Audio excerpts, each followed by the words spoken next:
പുൽവാമ ഭീകരാക്രമണത്തെ തുടർന്ന് ഇന്ത്യ-പാക് അതിർത്തിയിലെ സംഘർഷ സാഹചര്യം ഒഴിവാക്കാൻ സമാധാനത്തിന് ഒരവസരം തരണമെന്ന അഭ്യർത്ഥനയുമായി പാക് പ്രധാനമന്ത്രി ഇമ്രാൻഖാന്റെ ട്വീറ്റ്.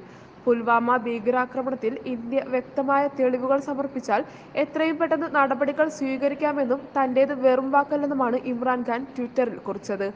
പഠാന്റെ മകനാണെങ്കിൽ ആക്രമണത്തിന് പിന്നിലുള്ളവരെ നിയമത്തിന് മുന്നിൽ കൊണ്ടുവരണമെന്നുള്ള ഇന്ത്യൻ പ്രധാനമന്ത്രിയുടെ പ്രസംഗത്തിന്റെ മറുപടിയായാണ് ഇമ്രാൻഖാൻ ഇപ്രകാരം ട്വിറ്ററിൽ കുറിച്ചത്.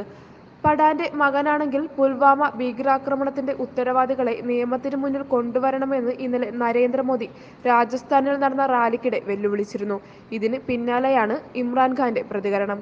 പാകിസ്ഥാൻ പ്രധാനമന്ത്രിയായി അധികാരമേറ്റ സമയത്ത് അഭിനന്ദിക്കാനായി വിളിച്ച മോദി ദാരിദ്ര്യത്തിനും ഭീകരതയ്ക്കുമെതിരായി നമുക്ക് ഒന്നിച്ചു നിന്ന് പോരാടാമെന്ന് ആശംസിച്ചപ്പോൾ താൻ ഒരു പഠാന്റെ മകനാണെന്നും സത്യത്തിൽ ഉറച്ചുനിന്ന് മാത്രമേ താൻ സംസാരിക്കുകയും പ്രവർത്തിക്കുകയും ചെയ്യുകയുള്ളൂ എന്നുമായിരുന്നു ഇമ്രാൻഖാന്റെ മറുപടി. ഈ വാക്കുകൾ ഓർത്തെടുത്തായിരുന്നു മോദിയുടെ പ്രസംഗം.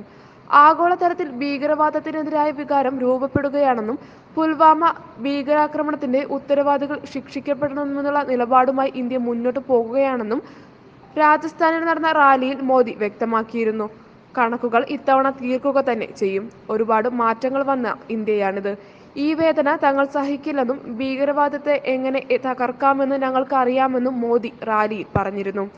പുൽവാമ ഭീകരാക്രമണത്തിൽ 44 സൈനികരെ നഷ്ടമായ സാഹചര്യത്തിൽ ഇന്ത്യ തിരിച്ചടിക്കുമെന്ന് പ്രഖ്യാപിച്ചിരുന്നു. എന്നാൽ ഇന്ത്യ ആക്രമിച്ചാൽ പാകിസ്ഥാൻ തിരിച്ച് ആക്രമിക്കുമെന്ന് ഇമ്രാൻഖാൻ പ്രതികരിച്ചു. പുൽവാമ ഭീകരാക്രമണത്തിൽ അന്വേഷണവുമായി സഹകരിക്കും. ചർച്ചകളിലൂടെ വിവേകപൂർണമായി പ്രശ്നം പരിഹരിക്കണം. ഇന്ത്യ ആക്രമിച്ചാൽ തിരിച്ചടിക്കാൻ മടിക്കില്ല. ഒരു യുദ്ധം തുടങ്ങുന്നത് എളുപ്പമാണ്, എന്നാൽ അത് അവസാനിപ്പിക്കുന്നതിനാണ് ബുദ്ധിമുട്ടെന്നുമാണ് ഇമ്രാൻഖാൻ പറഞ്ഞിരുന്നത്. എന്നാൽ സംഭവത്തിന്റെ ഉത്തരവാദികളായ ഭീകര സംഘടന ജെയ്ഷെ മുഹമ്മദും തലവൻ മസൂദ് അസറും പാകിസ്ഥാൻ കേന്ദ്രീകരിച്ചാണ് പ്രവർത്തിക്കുന്നതെന്ന കാര്യം തന്നെ നടപടി എടുക്കാൻ ആവശ്യമായ തെളിവാണെന്നുമായിരുന്നു ഇന്ത്യയുടെ മറുപടി. മുംബൈ, പത്താൻകോട്ട് ഭീകരാക്രമണങ്ങളെ തുടർന്ന് സമർപ്പിച്ച തെളിവുകൾക്കെതിരെ പാകിസ്ഥാൻ ഇതുവരെ നടപടികൾ സ്വീകരിച്ചിട്ടില്ലെന്നും ഇന്ത്യ കുറ്റപ്പെടുത്തിയിരുന്നു. അതേസമയം ഇന്ത്യ ആക്രമിച്ചാൽ തിരിച്ചടിക്കുമെന്ന് ആദ്യം പ്രതികരിച്ച പാകിസ്ഥാൻ പ്രധാനമന്ത്രിയുടെ പെട്ടെന്നുള്ള ഈ നിലപാട് മാറ്റത്തിന് പിന്നിൽ ഇന്ത്യയോടുള്ള ഭയം തന്നെയെന്നത് വ്യക്തമാണ്. News desk top news Kerala.